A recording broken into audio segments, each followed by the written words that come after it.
আসসালামু আলাইকুম everyone, welcome to my channel. তিতা খেতে কিন্তু আমরা কেউই পছন্দ করি না, কিন্তু অনেকেরই আবার করলা ভাজিটা কিন্তু খেতে খুব পছন্দ, আর সেটা যদি হয় তিতা ছাড়া। তো আজকে আপনাদের সাথে শেয়ার করব তিতা ছাড়া করলা ভাজি। তো এই জন্য আমি 1 কেজি করলা পাতলা করে কেটে নিয়েছি।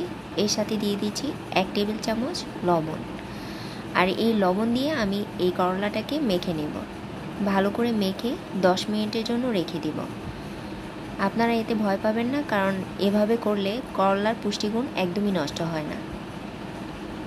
তো এইভাবে 10 মিনিট রেখে দেওয়ার পরে করলাটা অনেকটা সফট হয়ে এসেছে এবং এর থেকে অনেকটা পানিও বের হয়ে এসেছে। তো আমি এই পানিগুলোকে নিংড়ে অন্য একটি বলে করলাটা নিয়ে নিচ্ছি।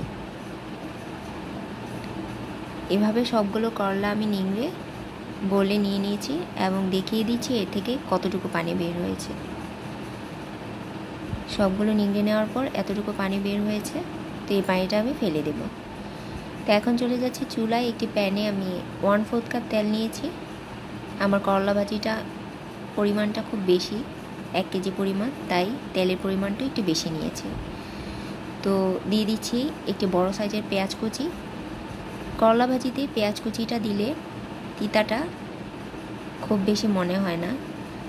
তো করলা ভাজিতে পেঁয়াজের পরিমাণটা একটু বেশি দিতে চেষ্টা করবেন। আর দিয়ে দিচ্ছি একটা বড় সাইজের রসুন কুচি, আর দিয়ে দিব 4-5টা কাঁচামরিচ ফালি।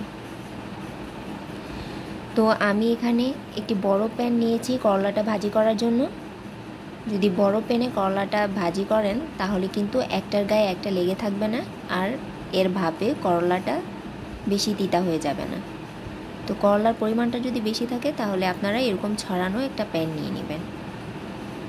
তো এই পেঁয়াজ কাঁচামরিচ রসুন আমি একটু হালকা করে ভেজে নেব, জাস্ট সফট করে নেব, লালচে ব্রাউন কালার কোনো প্রয়োজন নেই।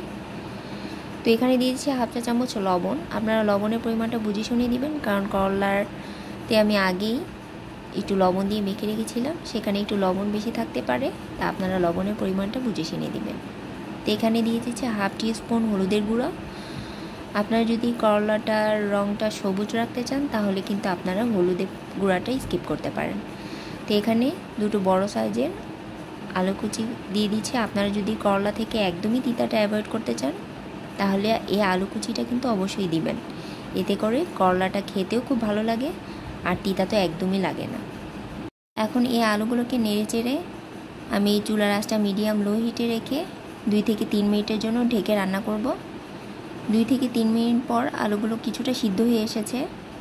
তা এখন দিয়ে দিব করলা। তো এখানে একটি টিপস হচ্ছে, করলা দিয়ে কিন্তু ঢেকে রান্না করা যাবে না। করলা ঢেকে রান্না করলে খেতে আরও বেশি তেতো লাগে, তাই আমি আলুগুলোকে দিয়ে আগেই ঢেকে রান্না করেছি। এখন দিয়ে দিব করলা দিয়ে কিন্তু আর ঢাকা যাবে না। তো এখন সব করলার সাথে মিশিয়ে নিচ্ছি ভালো করে। তো করলার সাথে মিশিয়ে নেওয়ার পর আমি মিডিয়াম হাই হিটে চুলার আঁচটা রেখে দিব, কারণ মিডিয়াম হাই হিটে করলাটা ভাজলে করলাটার তেতো ভাবটা একটু কম হয়। তো 10 থেকে 12 মিনিটের মতো আমার সময় লেগেছে করলাটা ভাজতে। এর মাঝে আমি 2 থেকে 3 বার নেড়ে দিয়েছি। এখন চেক করে নিচ্ছি যে করলাটা সিদ্ধ হয়েছে কিনা। করলার আলু দুটোই সিদ্ধ হয়ে গেছে। করলা ভাজিটা একদম কমপ্লিট। তো এই টিপসগুলো ফলো করে যদি আপনি বাসায় করলাটা ভাজি করেন তাহলে অবশ্যই ছোট বড় সবাই করলা ভাজিটা পছন্দ করবে। এখন চুলা থেকে নামিয়ে গরম গরম ভাতের সাথে খেতে কিন্তু এই করলা ভাজিটা দুর্দান্ত লাগে। তো এখনই আপনারা তৈরি করে খেতে বসে যান, আর আমাকে কমেন্টে জানান এই প্রসেসে করলা ভাজি করলে করলা খেতে তিতো হয় কিনা। তো আজকের মতো এখানেই বিদায়। Thanks for watching.